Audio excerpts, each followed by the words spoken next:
நாடு சபையின் உயர்ஸ்தானிகர் இலங்கையின் விஜயம் குறிப்பாக வடகிழக்கு தமிழர்களின் ஒரு நியாயம் நீதி உண்மையை கண்டறிதல் இந்த பின்னணியில் இருக்க வேண்டும் என்றதான் எங்களோட அவாவா இருந்தது.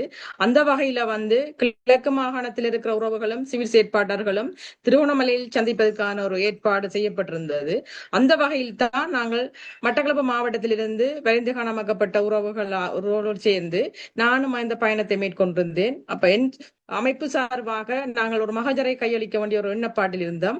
எங்களுக்கு பேனலிஸ்டுகளை சந்திக்கிற நேர ஒதுக்கீடுகள் இல்லாவிட்டாலும் வெளியில உயர்ஸ்தானிகரை சந்திக்கிற ஒழுங்குகள் செய்யப்பட்டிருந்தது. அந்த வகையில உயர்ஸ்தானிகருக்கு நாங்கள் மகஜரை கையளித்ததன் பிற்பாடு வடகிழக்குல குறிப்பாக நாங்கள் எவ்வாறான சவால்களை எதிர்நோக்கி கொண்டிருக்கின்றோம். நாங்கள் வலிந்து காணாமக்கப்பட்ட உறவுகளாக இருந்தது, சிவில் சமூக செயற்பாட்டாளர்களாக இருந்தாலும் சரி, நாங்கள் எவ்வாறான சவால்களையும் பிரச்சனைகளையும் முகங்கொடுத்துக் கொண்டிருக்கின்றோம். அது தொடர்பாக இலங்கை அரசில் உள்ள பொறிமுறைகள் எவ்வளவு பலவீனமான முறையில் இருக்கின்றது என்றும் நாங்கள் இன்று வரைக்கும் சர்வதேச விசாரணையை கேட்டு வீதியில் நின்று நிற்கின்றோம் என்றதை அவருக்கு தெளிவுபடுத்தினோம்.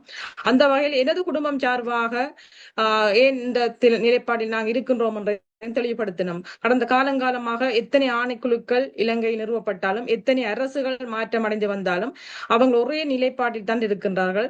உதாரணமாக காணாமக்கப்பட்ட அலுவலகம் தொடர்பாக நாங்கள் பார்க்கின்ற போது அது ஒரு பலவீனமான ஒரு செயற்பாட்டில் தான் அது இருக்குது.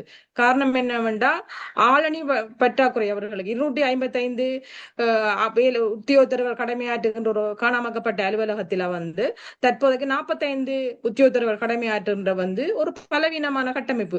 அப்ப நாங்கள் காணாமக்கப்பட்டது போராடுறதா இல்ல காணாமக்கப்பட்ட அலுவலகத்துக்கு ஆளணி பலத்தை கூட்டுறதுக்கு ஆணி போராடுற ஒரு கேள்வி எங்கட மத்தியில் இருக்குது. அப்ப அந்த வகையில தான் நாங்கள் சர்வதேச நீதியை கோரி நிக்கிறோம் என்றதை நாங்கள் அந்த இடத்துல தெளிவுபடுத்தி இருந்தோம்.